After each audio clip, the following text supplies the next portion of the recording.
Naglabas ng bagong pahayag ang Ateneo de Manila University kaugnay sa patuloy na pagdadalamhati at pagbangon ng kanilang men's basketball team matapos ang trahedyang kumitil sa buhay ng dalawang student athletes sa isinagawang team building activity sa Aurora.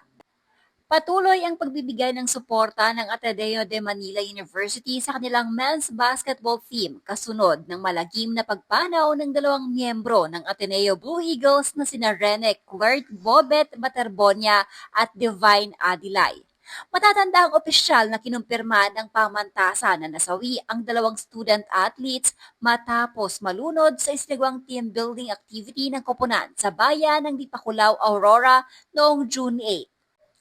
Sa bagong pahayag na inilabas ng Ateneo nitong Biyernes, sinabi ng pamantasan na patuloy nilang sinasamahan at inaalalayan ang buong koponan habang patuloy nilang ginugunita ang alaala ng dalawang nasawing manlalaro. Ayon sa Ateneo, sa mga nagdaang araw ay nakilahok ang iba pang mga student athletes, coaches at staff ng koponan sa mga kinakailangang proseso at investigasyon kaugnay ng insidente. Kasabay nito ay sinimulan na rin umano nila ang mahirap na proseso ng pagbangon at paghilom mula sa nangyaring trahedya. Sa kanilang pahayag, sinabi ng university na ang koponan ay kasalukuyang binibigyan ng sapat na panahon para sa pahinga, pagbumuni-muni at emosyonal na paghilom upang matulungan silang makayanan ang mabigat na pinagdaraanan. Dagdag pa ng Ateneo, patuloy silang nagbibigay ng psychological at emotional support sa kanilang mga student athletes, coaches at staff sa pamamagitan ng Loyola Schools Office of Guidance and Counseling at ng Ateneo de Bulatao Center for Psychological Services.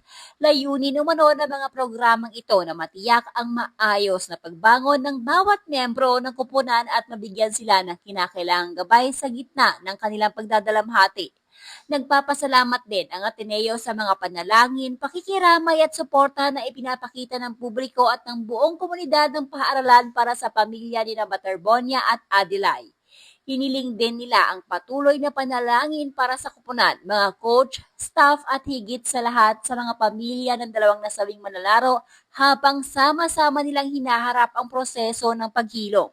Samantala, kaugnay pa rin ng insidente, naglabas din ng hiwalay na pahayag ang University Athletic Association of the Philippines o UAAP nitong Biyernes. Ayon dito, hindi muna papayagang lumahok sa anumang UAAP-related activities ang mga miyembro ng coaching staff ng Ateneo Men's Basketball Team na kasama sa Dibukalaw, Aurora noong maganap ang trahedya. Bahagi umano ito ng kanilang hakbang habang nagpapatuloy ang investigasyon upang matukoy ang buong pangyayari at mga posibleng pananagutan kaugnay ng insidente.